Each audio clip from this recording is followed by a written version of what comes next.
Hey, everybody.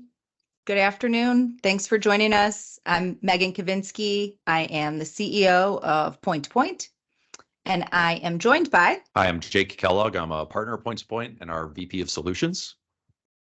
Great to be here with you and with all of you. So just a couple things off the bat. Hopefully, as we go through this today, you guys have some questions and some things that you want us to dive deeper into. Please put those questions into the chat. We will, Jen Inkman from the client services team at Point to Point, she'll be monitoring that for us and then helping make sure we get those answered and prioritized at the end. We'll leave time at the end. So you're all here today because you must have some sort of interest in multi-channel campaigns. And certainly the impact of multi-channel campaigns is not something that's new news. Like we've all heard about it, multi-channel, omni-channel, all these things. But what might be new is just understanding how much of an impact a multi-channel campaign can have, which is that they've been proven to have 24% more ROI than a single channel campaign. And the fact that only 14% of B2B marketers really think they're doing multi-channel well. And building materials focused more on the trade side or the specification and install side, certainly it's a B2B sale. So today we're going to talk about what it takes to do multi-channel marketing well. And then we're going to break down a client's campaign for you and show you what we did and how it worked. So before we get started in the specifics, though, Jake, let's talk a bit about what you think is required to do B2B building materials, multi-channel campaigns. How do you do this well? It really comes back to how we think all marketing strategies and all of our strategic work really starts at Point to Point. It's with a very clear insight that is going to lead the work. And the way that we get to an insight, I have a graphic that I can pull up and share with everyone, is really through the combination and the available space that only your brand can occupy when you start to look at how a company insight, a customer insight, and a competitive insight really come together. So a company insight is really what can you uniquely deliver to this audience, this segment from a product perspective? What do you have that's very different there? The competitive insight, what are people not doing? What is the open space that's been left around? Where do they fall down? And a customer insight, what's making them tick? And as we fuse all of those together, we get to really get to some unique territory that we can build messaging and a strategy and a brand campaign off of that really can fuel a multi-channel campaign. So that's really the first one. Okay, so a unique insight. Yeah. A unique insight, yes. The second is really that media and creative are working together. I think this is something that often gets overlooked, and it's that, really you need to be taking advantage of all of the different ways that media can now tell a story online. There's so many types of formats that are going to be suited for what your message needs to be or to connect with the audience in the right way, to move them through the process. And if you aren't taking into account those formats when you're developing your messaging or when you're working through the execution, you're really leaving a lot out there as far as potential for the impact that story could be coming across or can be connecting with the audience. And the other thing is that your creative really needs to have variation in it. You can't just go out there with one message, one ad unit, let's say, or one headline or visual and expect it to perform because people have different trigger points and are at different points in maybe adoption of a product or learning about something. And so you need to have different messages that can push and pull on those different things, but also things that your media team can use to really optimize the campaign and really see what message is working at the awareness stage versus the conversion stage, and specifically even in what ad units. And so having variation from there. And really the last thing is that campaigns are optimized during their deployment. You can't set up a multi-channel campaign let it run and come back 6 months later and ask, see how it did. We really see opportunities to be continuously improving campaigns. They need to get up and running for about maybe 2 weeks or so before you can start making adjustments, but you need to be in there and seeing what's working and not working and thinking about how you can alter either the message or the spend or where you're even running to make sure you're optimizing the exposures and the experiences you're getting with the audience. Mm-hmm. Okay, so that's a lot. I heard that you need to have an insight, a unique insight, which is sort of like the holy grail of marketing. You really need to have integration in your creative and your media, that you can't develop one or the other in a vacuum. There's got to be a lot of collaboration and discussion going on there. And that you really need to be hands-on and involved in the deployment of the campaign to get the most out of it, right? Is that fair to say, how you do multi-channel well? Yes, I think that's fair. Yeah. Yeah. I think one of the things in there too, and I know we're going to talk about it in the example, is the integration, not just of media and creative, but of marketing and sales, and I know we're going to show that, but it has to be that your organization is aligned and ready to deliver on those leads that you're developing, assuming that it's a lead generation campaign, because a lot of them are. But everyone's got to be telling the same message and has to be integrated through your whole organization. It can't just exist within the marketing group. And they have to be ready to respond when people reach out and say they're ready to engage. I mean, that time from when people, fill out a form, let's say, to when your sales team gets back to them is critical. And if your team isn't ready to follow up on those leads immediately, people are going to feel like you're wasting their time. They're not going to remember when they reach back out, and you've really lost all of the effort and energy you've put into getting them ready to have a conversation with someone. Mm-hmm. So true. So let's talk more about who this client is and the campaign that we're going to show you, and make those things more real, more practically applicable. So the client that we're talking about here is a Henkel brand. It's called OSI. We've been working with them for 10 years. When we started, the root of the relationship was in a new product launch. They had reformulated their flagship product, Quad, and were relaunching it as Quad Max. It is a window and siding adhesive, a sealant, really. And, it is what could be considered a commoditized category. Tubes of glue, essentially, large tubes of glue for commercial application. They were charging a price premium for this. There had been a lot of R&D and a lot of technology that had gone into creating this new Quad Max platform. So we started by helping them tell the value proposition of, why you would use Quad Max, helping, get that product adoption into the market.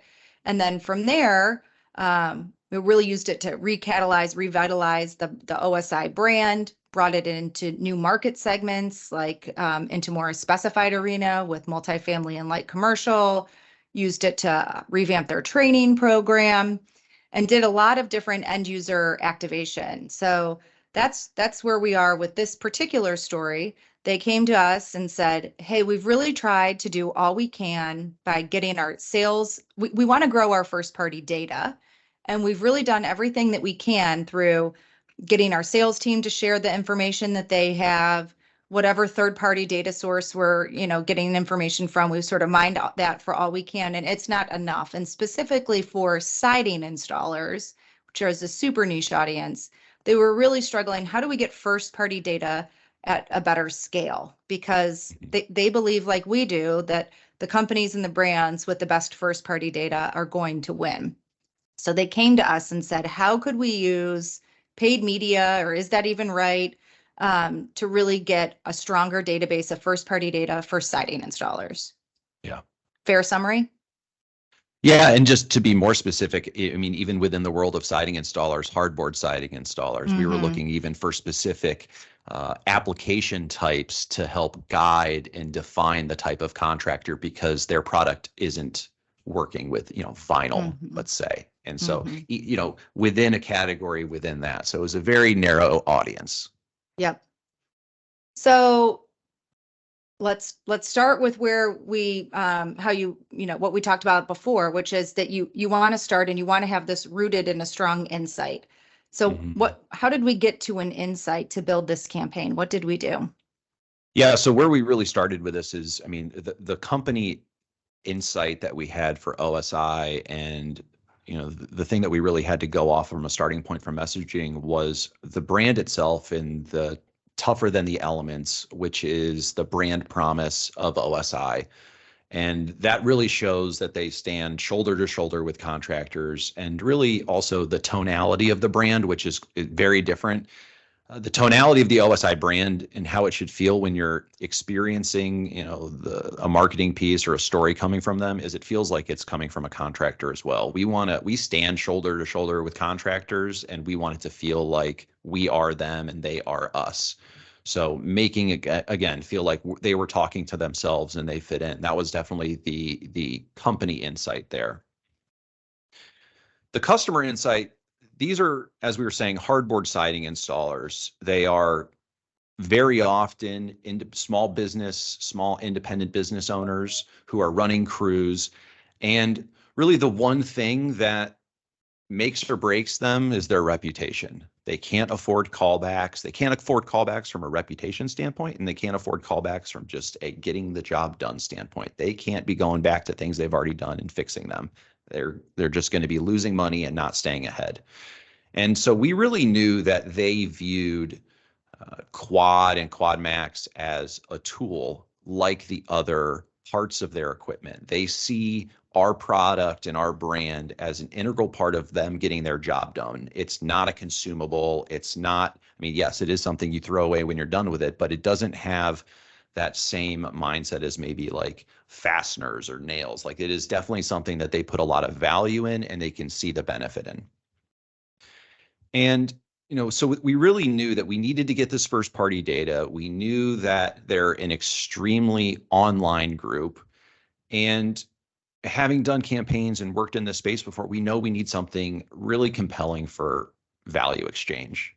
If we're going out and getting first party data, asking people to give us their name and their information, and what we decided to do with this campaign, which we'll show you soon too, is we wanted to make sure we were getting more than their name and their email address. What type of siding installer are they, or what type of business do they work for? That's asking quite a lot of people. So we had to have something compelling to really get to. And, our insight was, how can we make this campaign around the tool, bring OSI into it, leverage things they care about, and really poke on that to get them to move forward.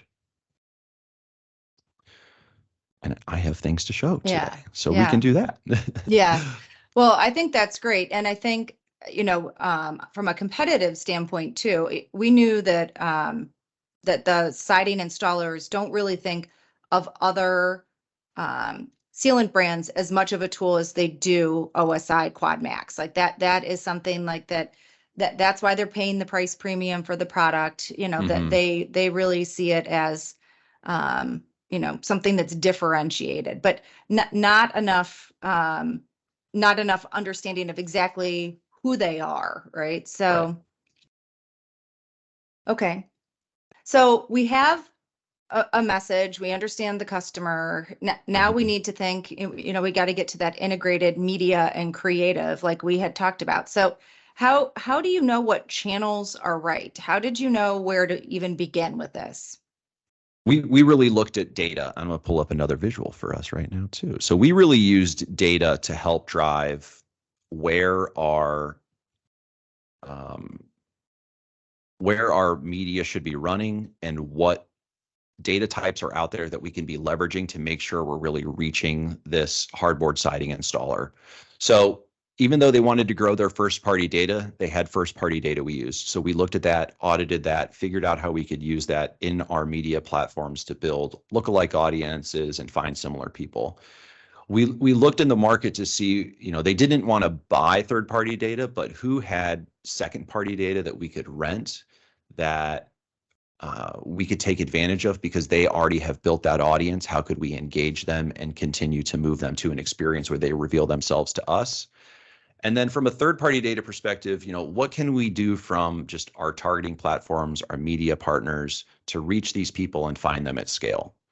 And well, so and just to put a point, the second party data is where we think trade publications can provide a lot of value here, right? That's where they've built the audience. They have an understanding of who the customers are. In the case of the partner that we use, they know the difference from a siding installer to a window installer to a flooring, like they get the nuance. And then there is third-party data, like you said, that you can buy through, different third-party data providers that you don't have, like in the way that you can buy ZoomInfo or Apollo data, and that's third-party data that you can convert to first-party data through, going through different, privacy protocols and things. But here, it's just helping inform the quality of the media that you're running. It's making sure that it's reaching that more targeted audience. Absolutely. And so, we knew that we had to use, again, since this was such a niche audience segment, we're talking about not just contractors, not just exterior contractors, people focusing on a type of installation. It was more about how can we use all of these different data points to really help find these people. And that's what you see under the paid media mix. It's a pretty big mix for what was a relatively short campaign and short customer experience, as we'll show you here in a minute. I mean, so we were leveraging everything from trade publishers, and specifically there, we're working with them to figure out what they offer and what is connecting with the audience. This specifically, we did e-newsletters because it's a format that they have a lot of engagement. They have the analytics behind, and something that gave us confidence that was actually reaching this audience and performing. Mixed into that with social, programmatic video. I mean, we know video is the #1 form of content online. Programmatic display to help us really get impressions and that awareness, and paid search to make sure we're there if people aren't necessarily engaging through an ad unit itself. Maybe they're coming back to something and they're wanting to find what they saw. We're making sure we're able to capture them there. The whole idea was to really drive them to a landing page experience where they can reveal themselves. You can see we're asking for the first name, last name, but then also job function and business type. Again, this is to make sure that we really understand who they are, what their responsibilities are, and what the opportunity could look like for the OSI sales team, so they're not wasting their time when they reach out to these individuals. So the whole idea is that we would drive people to a landing page. The core idea behind this campaign was that we were going to do a giveaway of tools. And we compiled a group of tools that were very specific to the hardboard siding installer. So circular saw, dust collection, nail gun and air compressors, along with a giveaway of OSI product itself. There was about $2,000 of tools in total, which is a substantial impact to these small business owners and independent contractors on their business. If they can have $2,000 worth of tools, maybe they can bring somebody else on faster than they were anticipating, or get rid of their old gear, and helps them do a better job. So that's really what we leaned in on, moving people to a giveaway landing page, and then through an email sequence to really make sure that the OSI sales team is following up on them quickly and then reaching the right people. And you can see there how we're using, lead qualification data and email drip campaigns to talk about other products or services if people aren't necessarily 100% that hardboard siding installer. They're still a valuable audience to us, and we still want to move them through an experience. Yeah, and that actually was one of the things, Jake, that I appreciated the most about this client as they went through the process, that understanding that it is such a niche audience and so difficult to target, but that we're going to get pretty close to their target a lot of the times, and they still would have value in their database. So there's still plenty of value in understanding vinyl siding installers, window and door installers, dealers, architects. I mean, you guys will see when we get to the landing page, like all the different titles that were there. They just, the primary idea was behind hardboard siding, but there was a tolerance and a thought, thinking ahead of what we would do with these other audiences. Absolutely. Should we look at the work? I was going to say, you got to have some visuals here, right? Yeah. And so this is just an example. I have 3 different executions from a paid media perspective to show. I mean, this is what we pulled together from a creative perspective to really get their attention, leading with the value exchange, leading what's going to be compelling to them. So win over $2,000 in siding gear. So again, making sure we're connecting to that hardboard siding installer first, and what drives them. And again, since they see us as a tool, we were able to surround ourselves with other tools too, and get that brand lift and just the extra motivation they might have to be part of it. So here we're, using a carousel ad to make sure we can tell the story across multiple frames and actually make sure they really understand what's part of the campaign. And it's a valuable giveaway. I think the tools really helped add to the quality of wanting to be part of this. And it's just not another random giveaway of things people don't need. And then we also worked in, as we said, video. And, when you're watching this video, I want you to think differently about video. Not everything necessarily has to be a commercial shoot. This is something that we put together through more sort of like a storyboard and an animatic, and really wanting to just leverage the idea of motion and being able to tell a story in a 15-second format instead of having people go through a full experience or not understand what everything was. And this is an ad unit that really drove a lot of performance of the campaign and worked well for us. Well, and let's not forget that for this particular campaign, we were able to do everything using existing assets by using that more large font style and, things that we could get from OSI that we knew existed, or asking their, the tool partners, for their ability to participate, and the imagery. We were able to put this together very cost effectively from a creative perspective. Yeah. And I mean, when we think of, strategies, the application of resources to solve a problem, we wanted our resources to go to finding the hardboard siding installer and converting them, not necessarily in developing a one-off creative piece that would only have a life, a custom creative piece where we need a video shoot for this campaign. So this is definitely a good way for us to still have that creative impact without blowing up the creative budget. And, of course, we're driving people to a landing page, very focused experience. We want them to focus on filling out the form and then moving into a follow-up email sequence. I think what's really important here is actually what the information that's on the next slide to help give some clarity as to job function and business type, and really how much variation is within this segment and within this audience profile. And so when they were filling out this form, they were able to choose which form fields best described them. This may feel overwhelming right now, but we found it actually to be really beneficial to allow people to accurately describe themselves rather than put themselves in a bucket that might not be the best descriptor for them.